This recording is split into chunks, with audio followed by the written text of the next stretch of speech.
Roy, let me start off with you. Sure. Can you please give us a 10-minute introduction to your work through a PowerPoint slide and tell us a little bit more about branding and placemaking as you see it?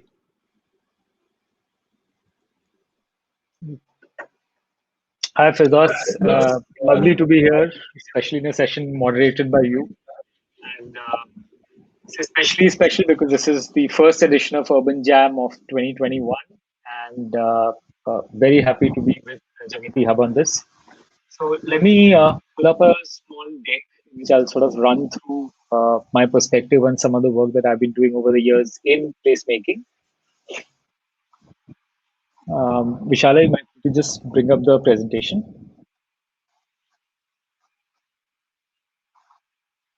Is the screen visible?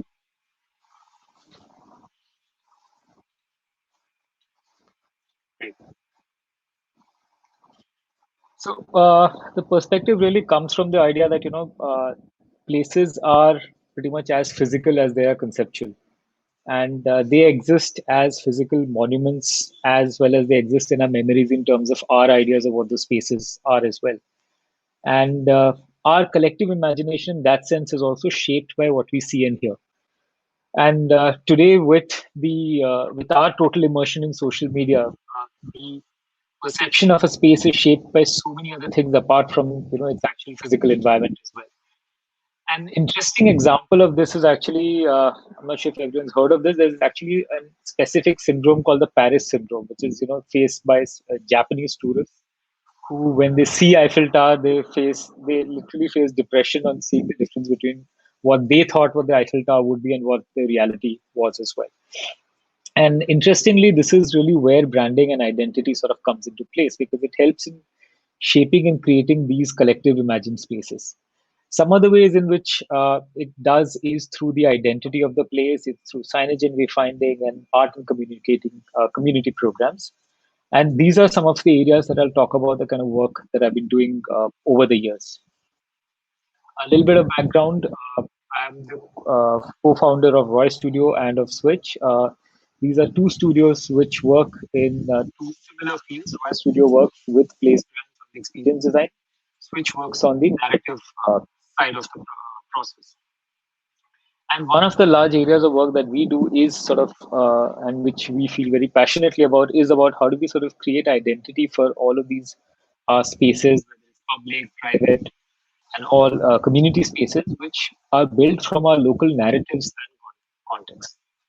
And in some sense, I think we are really lucky to be born in a place like India, where we have such a rich diversity of both visual styles and forms. And my focus has been to see that when we are sort of creating these brands and identities of these places, and we create something which has a sense of our own place and our own space in the universe.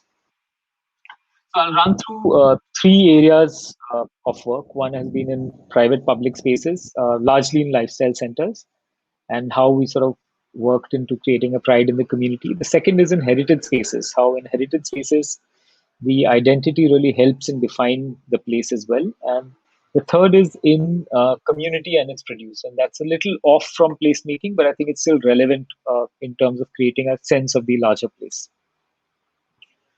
So with public and private spaces, I've had the opportunity over the years to work with several private players, real estate developers, private equity funds. One of them was Virtuous Retail, in which I led a couple of place branding programs when I was the design director of Idea Spice. And these are three, and I'm going to show these as three examples. These were three projects, one in Surat, one in Bangalore, and one in Chennai.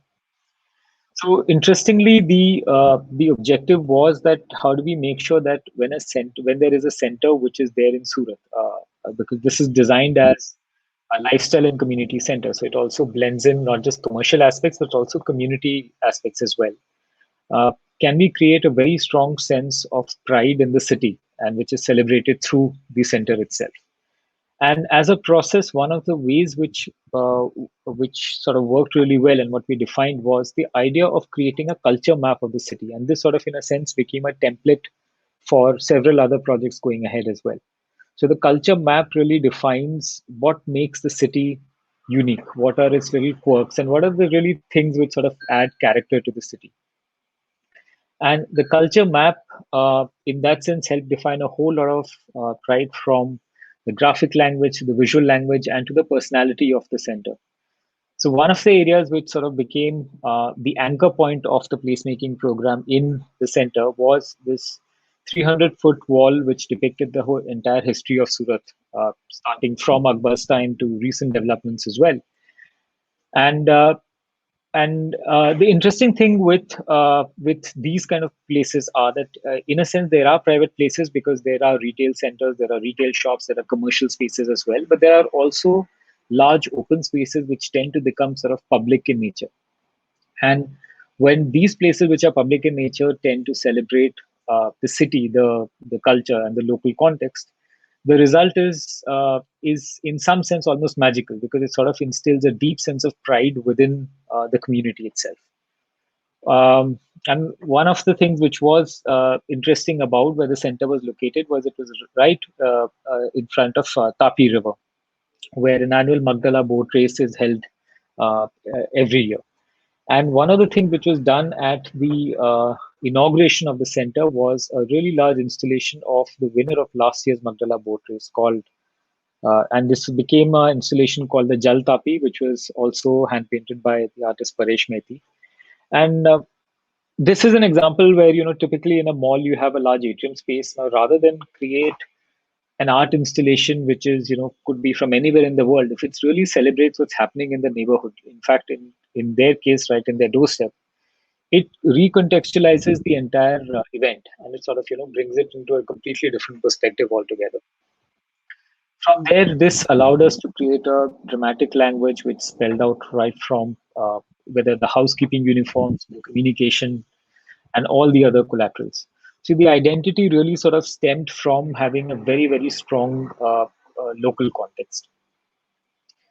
The other one was in Bangalore, which was in Whitefield. And similarly, when we created a map of Bangalore, the idea of the center really was a celebration of Whitefield. And though Whitefield today is known as the IT hub of India, a very large part of its history is actually that it was one of the first oldest Anglo-Indian settlements in India. And there were tremendous amounts of stories that were dug out right from the time when Winston Churchill had visited Whitefield. In fact, there's a whole local folklore that Winston Churchill had fallen in love with the innkeeper's daughter, and apparently there's a tree where there's WC loves the girl's name carved in somewhere. And a lot of these stories is what we realized is what the center would celebrate. And that, in a sense, became the anchor point for all of these. So the timeline in which was there in Surat was recontextualized and created in sort of a different format over here. But it sort of fulfilled the same purpose. It fulfilled the purpose of giving a sense of pride to people of where you are situated and where you're located and all the things that have happened around it. Art programs also help quite a bit in sort of defining this. And this is one of the art installations I designed, which is based on the Chenna Patna toys. And the center, in that sense, became a celebration of everything that is Whitefield. So right from the naming of the different places to the design of all of these areas, it became a celebration of Whitefield as a space. The anchor point for Bangalore was obviously a pub called the Whitefield Arms, which became a repository of all the different stories that were dug out. And one interesting installation which was done was really a commemoration of the original bungalows in Whitefield, most of which don't exist anymore. So we sort of dug out the names, created an installation which was having the names engraved in brass plates. And this really sort of was, in some sense, to me, it was a realization that there are tremendous amount of stories in all our cities and all our neighborhoods which tend to get lost, and they either are lost because people just simply don't know, or they're lost because they're not being used or they're not being told anymore. In Chennai, that's where a huge amount of effort was put in to sort of see that we are able to sort of tell all of these and articulate these stories really well. And similarly, the culture map of Chennai captures what Chennai as a city is, and all its different quirks and all of its different characters. And obviously, it's 2025 year 100-year old history. The timeline which exists in Surat and in Bangalore was translated into these large stone carvings on wall. And there are four entrances to the center. So each entrance depicts a certain period in Chennai and Tamil Nadu's history. And interestingly, today there's a culture walk which happens in the center, which then sort of, reinforces and talks about all the different stories that Chennai as a city has. And this also allows us to create a strong and unique language that is then carried across, and it sort of gets reinforced in different areas as well. This was the leasing center which was designed, which used the translation of the graphic language, and several art installations were also designed, which then sort of celebrated all of these as well. Signage, interestingly, also then plays a role because signage then becomes a part within this larger macro system and then starts depicting the stories. And one of the my first work with the craft sector actually stemmed with Chennai a couple of years back, where we sort of worked in creating this dramatic atrium design with a wraparound mural of depiction of the Samundra Manthan. And this was fairly large in scale. I think, as you can see, those are people there in the balcony. And this sort of also led me to another path of understanding that, there's this very strong and rich visual history and culture which is there, which can be recontextualized and used in so many different ways as well. And the other area is also where placemaking and place branding works, is to sort of work in creating bringing the heritage alive. Heritage spaces, in that sense, while they will preserve and bring about the stories alive through different areas as well, the branding of that place also contributes in so many different ways, because it sort of starts creating a very strong visual image and a visual brand of that place as well. This is a project proposal that we had done for the Belapur Fort along with Kiran Kimaya architects. And this sort of translates the design language and the ethos, which is, and the principle behind which the reinterpretation work is going on at the Belapur Fort, into an identity form. And this is celebrated through right from your merchandise to signage system to all of these different areas. And little bit off from the placemaking per se, but one of which was an offshoot from the craft work in VR Chennai, there is also the larger sense of place that is rooted in its identity, which is not necessarily anchored to one specific point, one specific location, but in also to the entire region per se as well. And this is one area that we've been working very closely, especially the last year, with a large artisan and crafts community in India through two platforms, Creative Dignity and Hand for Handmade. And one of the areas where this has sort of grown fruit is in work with a brand called Taru Naturals, which works with local communities to create a strong organic marketplaces. And the idea was that the packaging then sort of depicts, and the products themselves depict the nature and the character of the place. And there's no better way of doing it than through the rich art and culture and heritage that we have in India, which is really, really diverse. And there's a specific design and a design language in every region in India. So that's where this has gotten translated into a rich language, which is now used across in packaging and communication, a whole lot of different ways as well. And another precursor to is, in fact, is something that we'd worked along with Firdaus, is the idea of the sense of identity of India and the India as a place itself, and how it can also be very strongly tied down to its craft.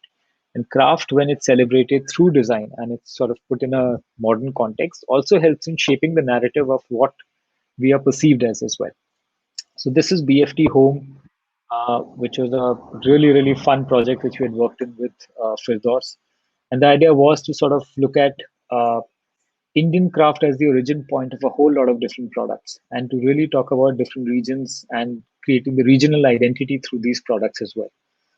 And so we worked along with BFT on a whole lot of different products in the home and lifestyle spaces. And it ended up creating some really interesting products and interesting designs that helped in recontextualizing all of these.